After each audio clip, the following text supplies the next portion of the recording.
C'est pas la bio qu'on veut sauver. Et au contraire, la bio, c'est le sauveur.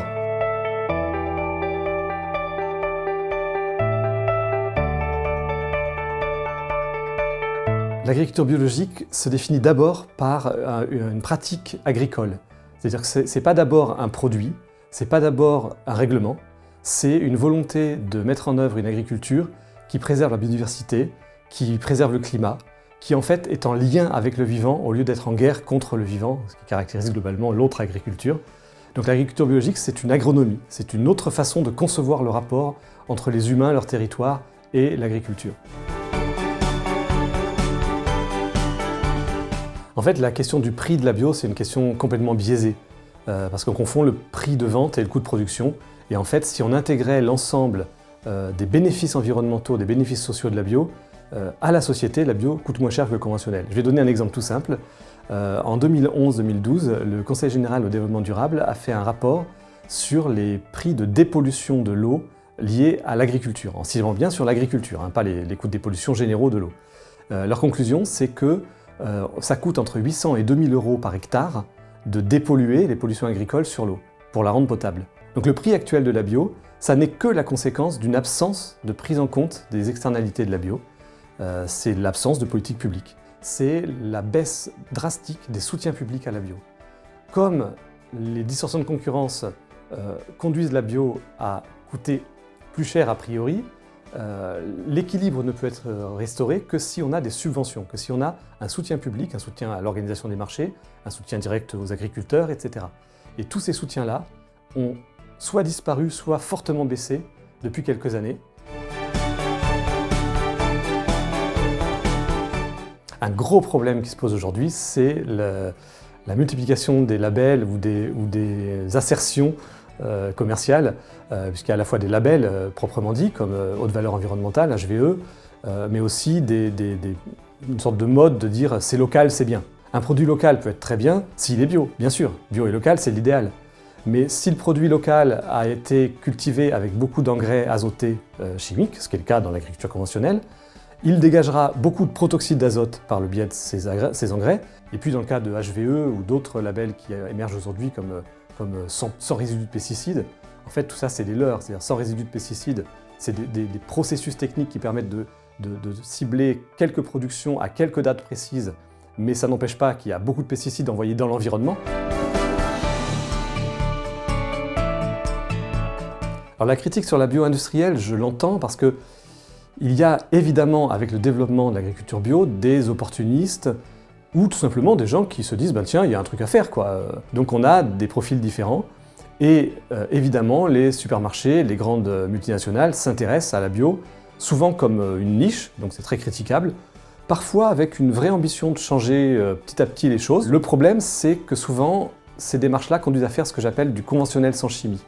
C'est-à-dire qu'en fait, la démarche reste totalement la logique conventionnelle, c'est-à-dire en fait on supprime les produits chimiques de synthèse, parce qu'on croit que la bio c'est ça. Alors est-ce que ça pose un problème? Oui, si on fait rien pour que ça bouge, mais pas forcément si c'est une étape.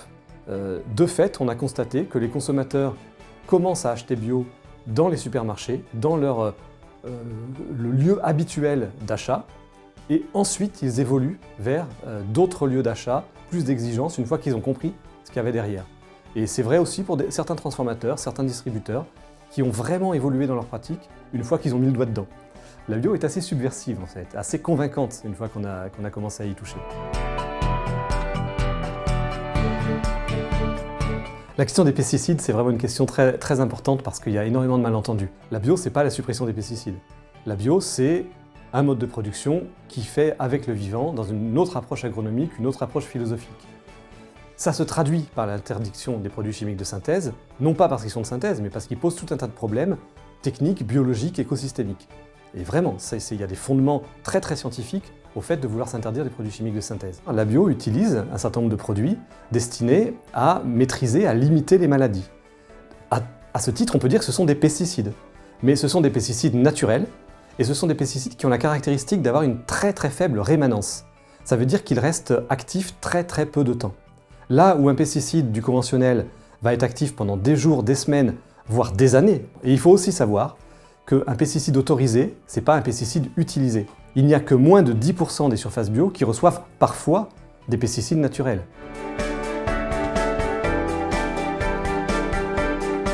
Les agriculteurs, ils font ce qu'ils peuvent dans un système qui leur a été imposé. Mais ce modèle est en fait un modèle trompeur, parce que basé sur des coûts cachés. Et donc le conventionnel a l'air de coûter moins cher parce qu'il y a des coûts cachés. Et malheureusement, toutes les subventions sont faites pour lui. C'est même pas un choix cynique, c'est juste une conséquence mécanique du fait qu'on a voulu après-guerre une agriculture basée sur la centralisation, la standardisation, la surmécanisation, la concentration. Quand on construit une agriculture sur ces modèles-là, on donne des aides en conséquence.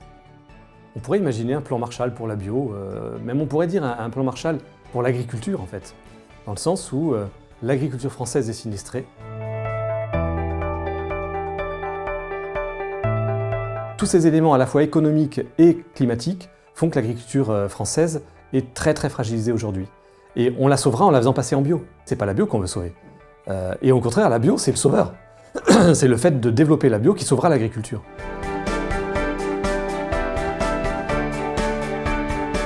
Alors pour sortir de la crise actuelle de la bio, il y a beaucoup de leviers à activer. Il y en a un, à mon avis, qui est important, c'est le soutien aux paysans. Parce qu'il faut vraiment réaffirmer très clairement que la bio, c'est un mode de production qui est nécessaire pour sauver la planète. On en est là aujourd'hui. La crise de la biodiversité, dont on ne parle pas assez, est terrifiante. La crise du climat, on en parle heureusement maintenant, mais elle est terrifiante aussi. Et dans ces deux crises, sur la question agricole, le mode de production qui offre les solutions, c'est l'agriculture biologique.